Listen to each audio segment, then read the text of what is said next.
Viewers, তৈরি হয়ে গেল আমার কাতল মাছের কালিয়া। কাতল মাছের কালিয়া নাম শুনলেই জিভে জল চলে আসে, বিয়ে বাড়ির কথা মনে পড়ে যায়। বিয়ে বাড়িতে এই রেসিপিটা তো থাকবেই। তো এই রেসিপিটাই আমরা ঘরে কিভাবে সহজে তৈরি করা যায় তাই শেয়ার করছি। আমি স্টেপ বাই স্টেপ পুরো রেসিপিটাই সহজভাবে দেখানোর চেষ্টা করব। আপনারা আমার রেসিপিটা ফলো করলে অবশ্যই ঘরেই তৈরি করে নিতে পারবেন বিয়েবাড়ির সাথে কাতল মাছের কালিয়া। কাতল মাছের কালিয়া তৈরি করার জন্য আমি এখানে 4 টুকরো কাতল মাছ নিয়েছি। প্রথমেই আমি মাছটাতে লবণ হলুদ মাখিয়ে নিচ্ছি। দিয়ে দিলাম 1/2 টিস্পুন হলুদের গুঁড়া, আর দিয়ে দিচ্ছি লবণ স্বাদ মতো। মাছটাতে আমি খুব ভালোভাবে লবণ হলুদ মেখে নিয়েছি।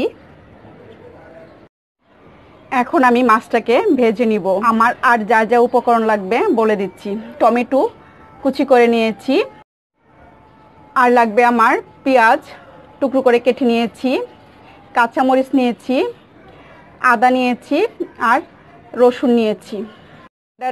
একটা ব্লেন্ডার জার নিয়ে নিলাম, তাতে দিয়ে দিচ্ছি পেঁয়াজ কুচি,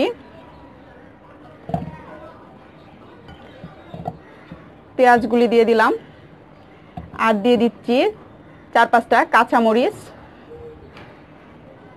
ঝালটা আপনারা আপনাদের স্বাদ মতো ইউজ করবেন। দিয়ে দিচ্ছি আদা কুচি, আর দিয়ে দিচ্ছি 2-3টা রসুন কোয়া। এগুলো আমি ব্লেন্ড করে নিচ্ছি। আর নিয়েছি এখানে 1/2 টিস্পুন ধনে গুঁড়া, 1 টিস্পুন লাল মরিচের গুঁড়া, 1 টিস্পুন জিরা গুঁড়া, আর 1/2 টিস্পুন হলুদের গুঁড়া। একটা কাঁটা চামচের সাহায্যে টক দইটাকে ভালোভাবে ফেটিয়ে নিচ্ছি। টক দইটাকে ভালোভাবে ফেটিয়ে না নিলে তরকারি দেওয়ার পর ছাড়া ছাড়া হয়ে যাবে। আর এই টক দইয়ের রেসিপি আমার চ্যানেলে দেওয়া আছে, চাইলে আপনারা রেসিপিটা দেখে নিতে পারেন। লিঙ্কটা আমি ডেসক্রিপশন বক্সে দিয়ে রাখবো। নিয়েছি এখানে কিছু কিশমিশ আর কাজু। আমি একটা প্যানে 1/2 কাপ তেল দিয়ে দিয়েছি, আর দিয়ে দিচ্ছি 1/2 কাপ পেঁয়াজ। পেঁয়াজটাকে আমি বেরেস্তা করে নিব। গোল্ডেন ব্রাউন হয়ে গিয়েছে, এখন আমি এই পেঁয়াজটা উঠিয়ে নিচ্ছি। বেরেস্তাটা করে নিয়েছি। এখন আমি এই তেলের মধ্যে এগুলিকে ফ্রাই করে নিচ্ছি।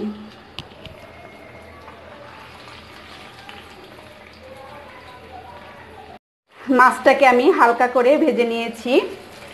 মাছটাকে উঠিয়ে নিচ্ছি।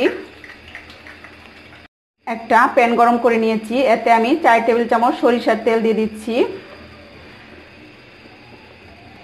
2টা দারচিনি দিয়ে দিলাম, 2টা তেজপাতা, আর 2টা শুকনো মরিচ দিয়ে দিলাম, 2টা এলাচ দিয়ে দিলাম, আর লবঙ্গ দিয়ে দিয়েছি। এখন এগুলি একটু ভেজে নিব। আর এড করে দিচ্ছি গোটা জিরা,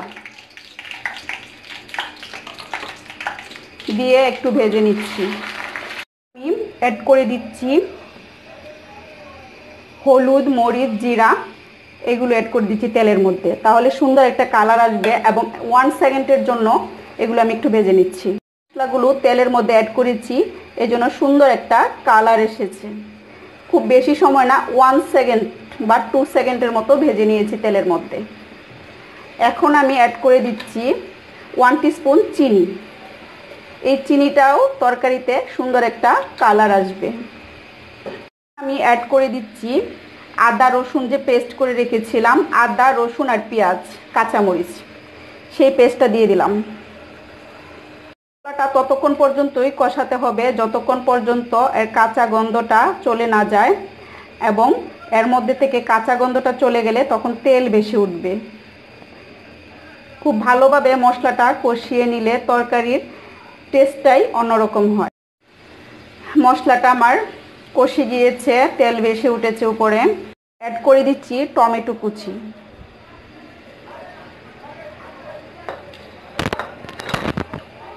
আর দিয়ে দিচ্ছি স্বাদ মতো লবণ অ্যাড করে দিচ্ছি। এখন আমি একটু ঢাকা দিয়ে রাখবো 2-3 মিনিটের জন্য, তাহলে টমেটোটা কুকড হয়ে যাবে। টমেটোটা কুকড হয়ে গিয়েছে। এখন আমি অ্যাড করে দিচ্ছি ফেটানো টক দইটা।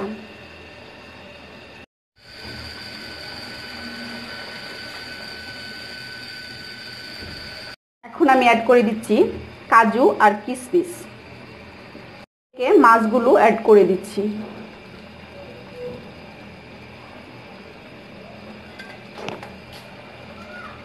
এখন আমি এই 2 মিনিট মাছগুলো এই মশলাটার সঙ্গে কষিয়ে নিব।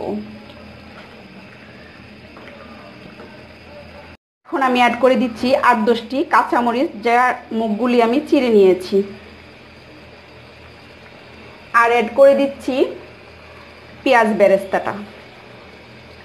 এখন অ্যাড করে দিচ্ছি 1/2 কাপ গরম পানি। গরম পানি অ্যাড করে দিয়েছি। আর এখন ঢাকনা দিয়ে রান্না করব 10 মিনিটের মতো।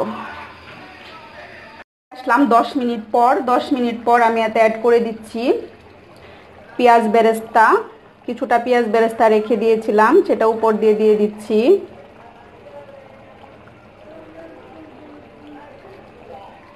আর দিয়ে দিচ্ছি গরম মশলা পেস্ট, 1 টিস্পুন গরম মশলা গুঁড়া দিয়ে দিচ্ছি।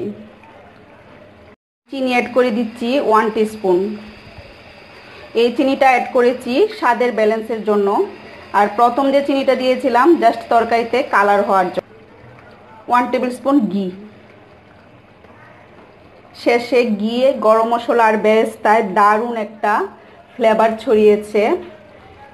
আমার রান্নাঘরটা মৌ মৌ করছে গন্ধে।